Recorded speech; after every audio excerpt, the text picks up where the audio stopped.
Well, good evening, ladies and gentlemen, and welcome to the New Zealand Initiative. My name is Oliver Hartwig. I'm the Executive Director of the initiative. It's my great pleasure to welcome you to tonight's launch of Free to Build, Restoring New Zealand's Housing Affordability.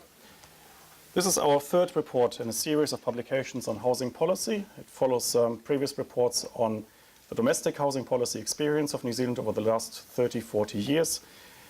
And it follows another report on international housing policy experiences. My role tonight is just to introduce the report. I'm not actually one of the co-authors, but we've got two of the three co-authors with us tonight. We've got Honourable Michael Bassett and Jason Krupp, and unfortunately my former colleague Luke Malpass is no longer with us at the initiative because he decided to move back and follow his wife to Australia, but he's definitely behind a lot of this project. My role tonight is just to explain the rough thinking behind this project, how the research came about, and what we're trying to achieve with this publication. And on that, I would like to actually give you a bit of a personal history and personal journey into housing policy and explain the rough thinking behind this. My first job in think tank land was in London. In 2005, I started with a British think tank called Policy Exchange on a project on, guess what, housing affordability. And I was relatively new to the whole scene. I hadn't previously dealt with housing policy, and I was actually quite new to the English-speaking world as well. I had just arrived from Germany.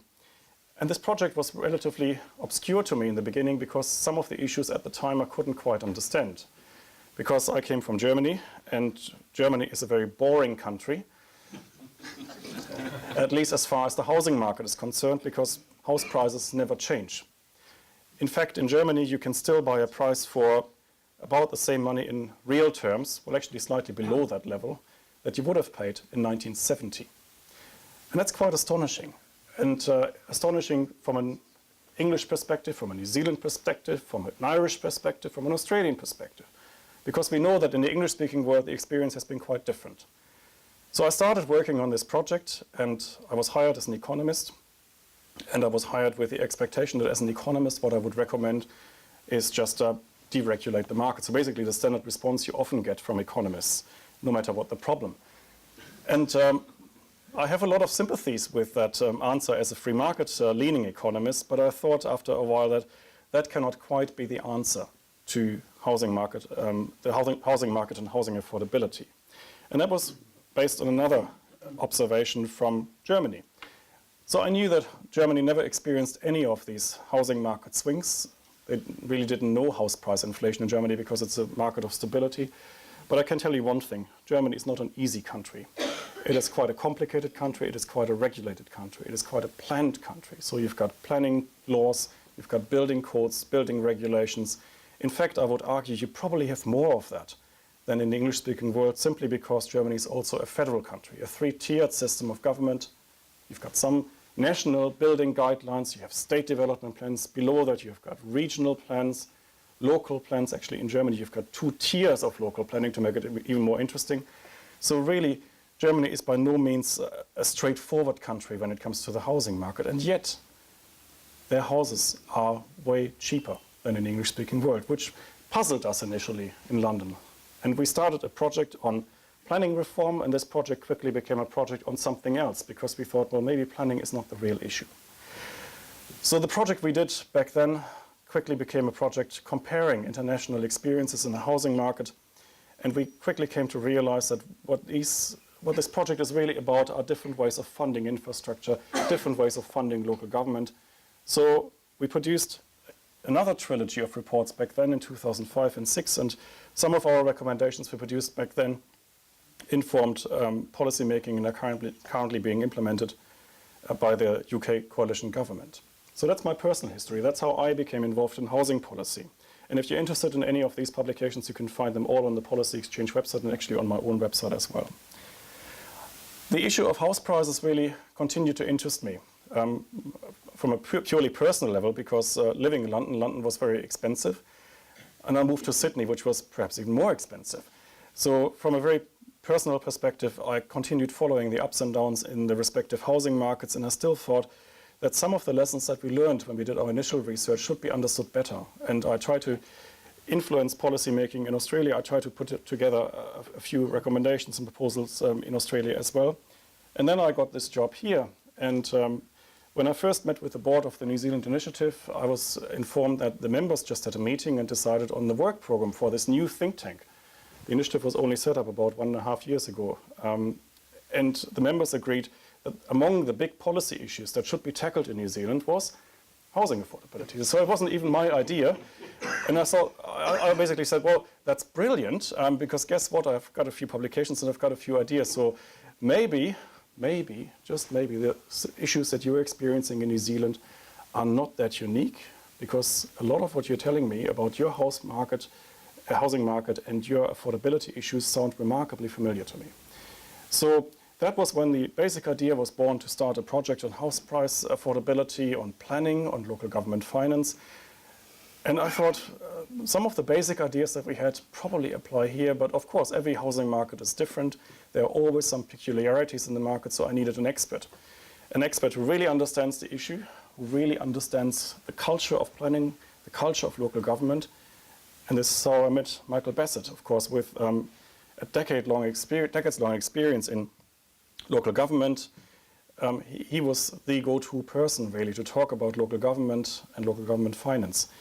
So we had an initial meeting in Auckland about, I would say, 1.5 years ago, and we talked through these issues. And it was a bit of a eureka moment, I think, for both of us, because we realized that these countries that we previously researched had quite a lot to do with each other. We found a lot of similarities in planning cultures, in the Planning Act, now the IMA, and also some of the attitudes to development were remarkably similar, whether it's in New Zealand or in England. As a German, I have my personal theory why that is, and I think both countries are islands. And on an island, I think it is probably always an inclination to think that you have to stop somewhere because otherwise we're running out of land and we are full. I don't think that really applies really to either of these countries, but here's the hobby psychologist within me guessing. So really, what we found back in our original research was all about the role of incentives for development. And that's really the key behind all of this report. If I wanted to sum up the report in one word, or the whole series of reports, it would be incentives. Well, I could actually also sum up the whole body of economic theory in that word. If I wanted to sum it up in 2 words, it would probably be incentives and supply, because that's the other issue I'm really keen to stress tonight. When we talk about housing affordability in New Zealand, we often believe that this is something that could be tackled by just tinkering with demand. And you hear a lot of proposals in the policy arena, loan-to-value ratios, or bans on foreign buyers. I mean, if it helps, I'll leave the country. Or maybe not. Or capital gains tax. But all of these issues are really focused on the demand side of the market. So we're trying to curb demand rather than tackling the problem that I think is so blatantly obvious in this market, that we've got a supply issue. In our first report in the series, we demonstrated quite clearly that this country used to build a lot more. In the 1970s, building levels in New Zealand were around 35,000 units a year. We're down to just under 15,000 units today. And so, to me, this issue is quite obvious. We're dealing with a supply issue that we need to tackle. The question then is, how do we deal with it? How do we tackle this supply? And there comes my other answer, incentives. Because you can have a planning system as complicated as you like, but you can counter the complexity of any planning system with the right set of incentives. Currently, it seems to me that countries in the English-speaking world make the same mistake everywhere. When it comes to local government finance, when it comes to local development, a lot of the extra tax revenue generated goes to some central government, and then local government has to wait for the money to trickle back down to them to finance the infrastructure. The difference that we found between English-speaking countries on the one hand and countries that managed to keep their house prices stable over long periods of time in real terms was really that a lot of the benefits generated out of residential development remained with local communities. In the most extreme case we found, and I wrote about it in my report, which I wrote in London, and Luke Malpass wrote about it for our second report in a series, Switzerland. You've got local income taxes, so whenever development happens, basically councils gain extra taxpayers. The money is paid into a council's budget, and therefore there is a better incentive for councils to go for development, because there is something in it for them. Because also it makes it possible to deal with local populations that are instinctively skeptical about development. You have probably heard about NIMBYs. That's the not in my backyard fraction. maybe some of you have heard about bananas as well. That's built absolutely nothing anywhere near anyone. Well, if you want to deal with these people, if you want to give them a reason to believe in development, you need to give them something in return. And that something in return could be an incentive for development based on a share in the extra tax revenue generated locally. You could share this. You could provide better infrastructure. You could use economies of scale with better infrastructure use. You could even probably give them a tax cut, which would, I think, make development a lot more attractive and a lot more popular as a policy proposal. So this series, and we're launching the final report tonight, is really all about this. How can we make a housing market more responsive to prices? How can we make it more flexible? How can we introduce incentives into this policy-making process with the final goal, of course, of making housing more affordable? Because it is scandalous how unaffordable housing is, how ordinary New Zealanders are priced out of the housing market, how ordinary young families are really unable to afford that foot on a property ladder, how they are really unable to afford the kind of houses that their parents' generation would have taken for granted. We think this is a policy that's been going in the wrong direction for decades. We believe it needs to be changed. We believe that because it has gone in the wrong direction for such a long time, we need some radical reforms to correct the situation. This report is all about radical reforms. I'm pretty sure that some of them will be controversial. I'm sure that not everybody will like them, but we need to start a debate. And for that debate, I hand you over to Michael Bassett now. Thank you. Oliver, and also Jason, who is the third part of our report team tonight, and he's going to help field questions because he's been involved in quite a considerable extent with the getting of this report into shape. First of all, I'd like to refresh your memory about where the housing debate was actually at when we first started work 18 months ago.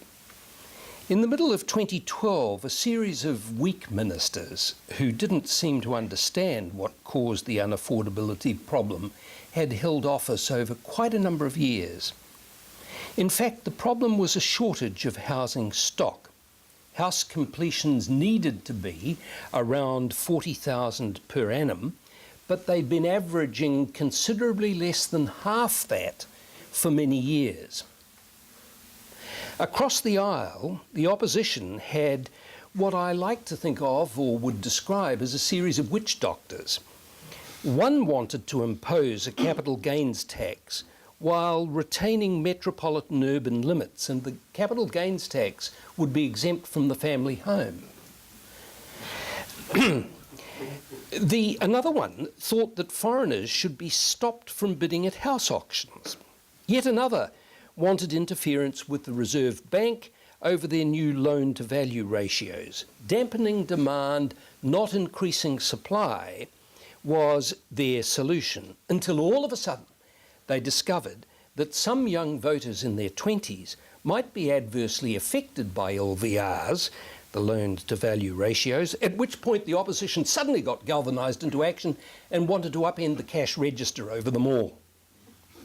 Well, when we started work, only the Productivity Commission had really shed light on housing problems with their March 2012 report. That was a thorough study, a careful study. It concluded that there needed to be an increase in the supply of land for housing, what they called a less constrained approach to urban planning, a reduction of land cost development, the costs of land development and construction, and efforts to create a friendlier environment in which the housing development could take place.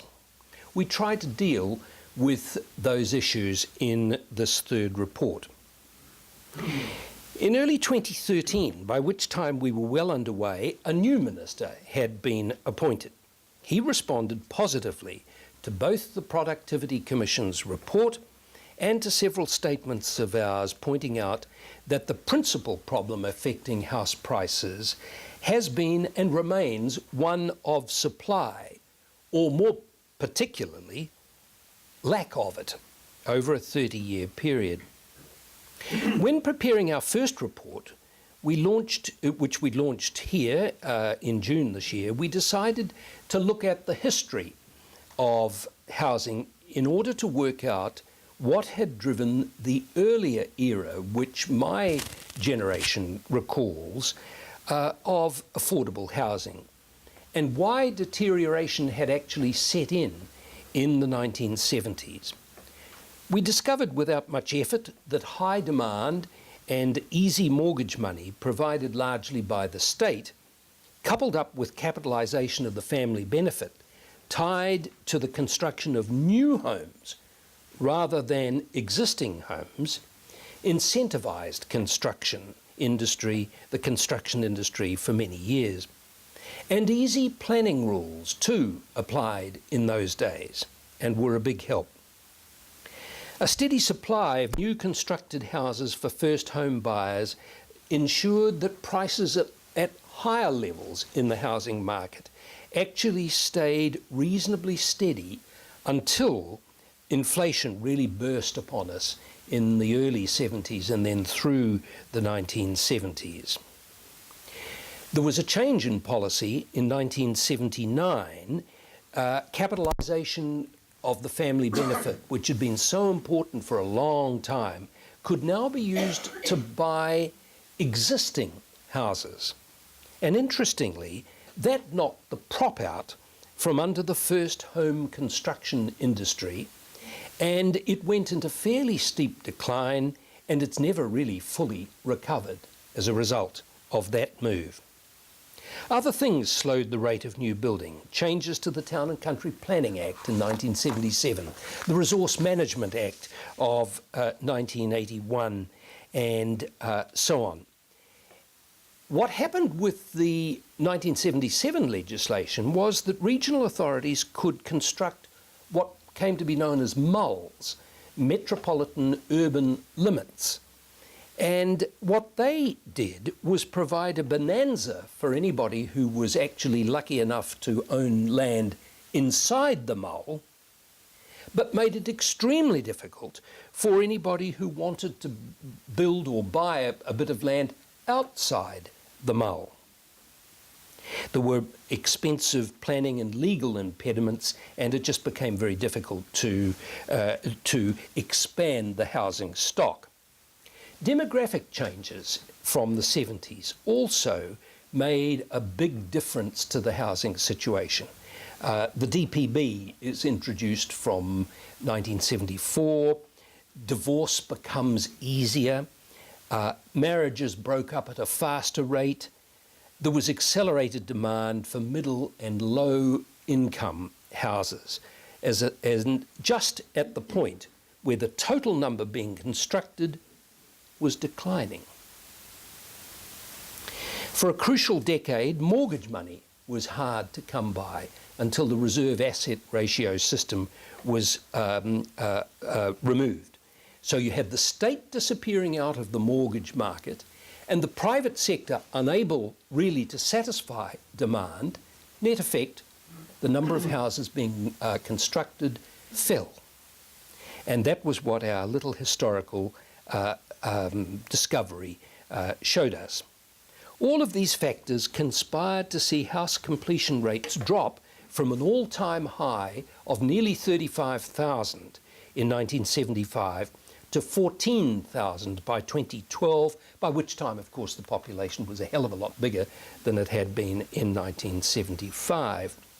It's our estimate that there's a backlog of at least 80,000 houses in this country, and if they had been built at the same rate as had been going on in earlier times, much of today's unaffordability crisis just wouldn't exist. Our first report ended on the note that much more rapid investment in development was needed. We argued that MULs should go, the Metropolitan Urban Limits, and that strong action by central government was needed to force local authorities to cooperate. We applaud much of what, at least I do, I can't speak really for my mates here, but I think they would agree with me. We applaud much of the action that Nick Smith has taken to browbeat reluctant local authorities into working towards higher building targets. There are already signs of a turnaround in construction, and the Minister's recent study of building costs is also very timely. For our second report, as Oliver mentioned, Luke Malpass, who I wish was with us tonight but isn't, Luke examined housing experiences overseas. He made a trip to look at what were incentivised housing or construction programs: Switzerland, Germany, Britain and Texas. He produced most of the second report. He made it clear that he found the British system no help to him at all. Greenfields developments extremely difficult still to undertake there, mainly because of the campaign to protect rural England. For our purposes, Texas turned out to be the most interesting part of Luke's study, and there's somebody who knows all about MUDs, the municipal utility districts, that I'm now going to say a word about here with us tonight. They take responsibility in Texas for the construction of water infrastructure in many of the new developments. MUDs, as I gather it's acceptable to call them, MUDs are statutory entities with the power to tax residents within their defined area for the provision of costly water infrastructure. When we analysed MUDs, we formed the opinion that something like them, a variation of them, could work here for all forms of household infrastructure, not just water. We recommend them in our new report. We've called them, in the Kiwi way, we've taken an idea and we've changed its name a bit. It's a community development district, or a CDD. Doesn't become quite as roll off the tongue like a MUD. But basically, what it amounts to is this: that when a decision is made by a developer in concert with several new buyers in a development area, to apply to the council, a unitary council, or which of course it is in Auckland these days, or a regional council to establish a CDD, then water, electricity, street lighting, telecommunications, footpaths might all be able to be funded through a CDD. It would borrow and manage the construction of those services at a pace that the new residents democratically decide amongst themselves. We're told that the average sum that is charged in Auckland against a new home for basic infrastructural development amounts to $85,000. That sum is to cover infrastructure, and a CDD would be able to build the infrastructure gradually as the new owners felt that they could collectively take on new borrowing. If our government will provide legislatively for CDDs, we believe that the raw price of a section within a CDD could be significantly reduced. Councils and government would still be responsible for social infrastructure like schools and parks, but the CDDs would prioritise the construction of basic domestic infrastructural needs. It's not hard to guess that fresh water and sewerage connections would come first and would almost certainly exist before anyone moved into a new house. At least one hopes that would. But other infrastructure could be stretched out over time. Elected representatives of the residents would contract out the services as, when, to whom they decided, not the council or the developer. In other words, CDDs would add a beneficial competition aspect to the marketplace. Some might see in CDDs a return to the old days of before rigid planning, the old days before local authority consent rules on the scale that they exist today. And to an extent, they'd be right. The earlier world of rapid construction did involve families constructing what they needed when they could afford it. Nothing disastrous in that as we see it. We recommend CDDs. We see them as providing options for new home buyers.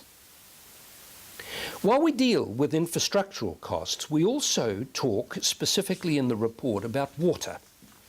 We believe that its current organisation is sufficiently chaotic in this country that it contributes towards waste and unnecessary cost, not just for new home builders, but also for all Kiwis. Only a few local authorities currently have meters, for instance, charging for water according to use. There's no central regulation of water.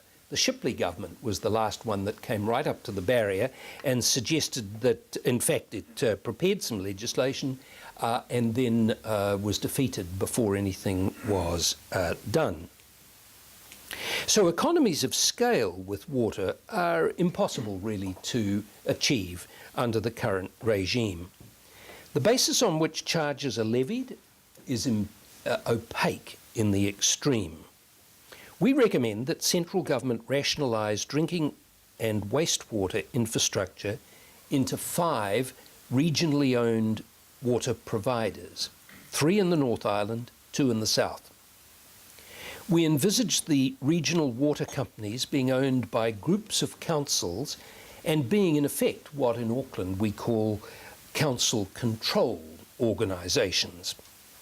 They would compete for business outside their geographical areas, thus providing water buyers with competition.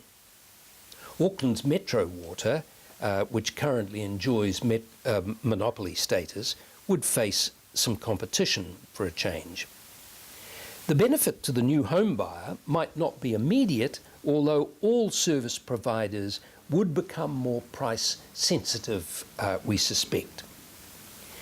Possibly the biggest challenge we faced with this report is that our local authorities in New Zealand, unlike in Europe, obviously feel they have insufficient incentive to welcome new building in their area. Oliver believes that, amongst other things, the current rating method of funding local government fails to encourage housing. He has a point, and he is responsible for a piece that's in report number 3, and I think he's right. We go further, however. An anti-development bias has been a national malaise in this country since 1977, and particularly since 1991 with the Resource Management Act. Fortunately, the government is reviewing that legislation. We all hope for some progress on it. However, this is going to take time. And while the housing affordability problem is with us right here and now and is urgent, in order to encourage a more development-friendly mood at city halls around the country, we advocate a time-limited government development grant for local government. It would be available to councils if they achieve agreed performance targets. We call the grant a housing encouragement grant. In this day of acronyms, it's an HEG, a hedge or a HEG. Our case is this. Compared with earlier times, in 1986, again in 1989 and 2010, the state added a considerable extra charge to the cost of new houses and sections when it imposed and then raised GST. That tax impacts strongly on the young and the impecunious, who are still the bulk of new home buyers. GST adds 15% to the end price of any new house and section. On a basic new house costing $400,000, there is a GST component of $60,000 per house collected by central government. We are reluctant to recommend exempting anything from GST or anything that might undermine that internationally commended clean regime that Roger Douglas gave us from 1 October 1986. But payment of HEGs, housing encouragement grants, that acknowledge the role that government has played in inflating house prices and adding to the unaffordability of mortgages for the young, can, in our view, be justified. If such grants encourage councils to lift the rate of building, then that would mean that there's more GST coming in for the government, more to distribute. The Minister's goal of 13,000 new houses per year in Auckland, if it was achieved in a couple of years' time, would mean that the state received more than 3 times as much GST out of Auckland as it was paid last year. A reasonable investment, one would have thought, and with a desirable social outcome. But we argue that there should be no automatic rights for local authorities to receive encouragement grants. The size of payments, or whether there are any at all, should depend on the local council meeting agreed housing targets. Specific details would need to be renegotiated with government at fairly regular intervals. We believe that tagged housing encouragement grants, HEGs, would almost certainly incentivise local authorities to hasten their consent procedures, review their costly levies, and boy, some of them are costly, and generally become more enthusiastic about opening up more tracts of land for housing within their areas, if only because the grants would assist them with attendant costs that they've feared in the past for things like parks and playgrounds and so on. Or if they felt really generous, they might like to put some of the money towards roads and footpaths, lifting pressure off the CDD. Transparency about how the money is spent by recipient councils would be fundamental.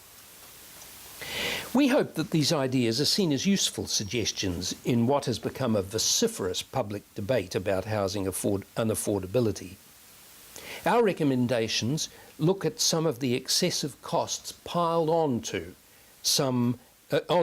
new home builders, all new home builders, and we make recommendations aimed at ameliorating the hostile environments that exist in too many city halls in this country. I particularly want to thank Oliver, Luke Malpass, our absent friend, Jason Krupp, for their huge contributions to the project. And I also particularly want to thank you all, because more than any other project I've been involved in over the years, the housing thing has captured imagination amongst people. When we did the launch in June of the first report, it was fascinating how many people were here and had sometimes quite a special area of interest which they pushed. That was great and has contributed a great deal to our thinking over the months. To a considerable extent, this whole project has been your project. Thank you very much for your efforts.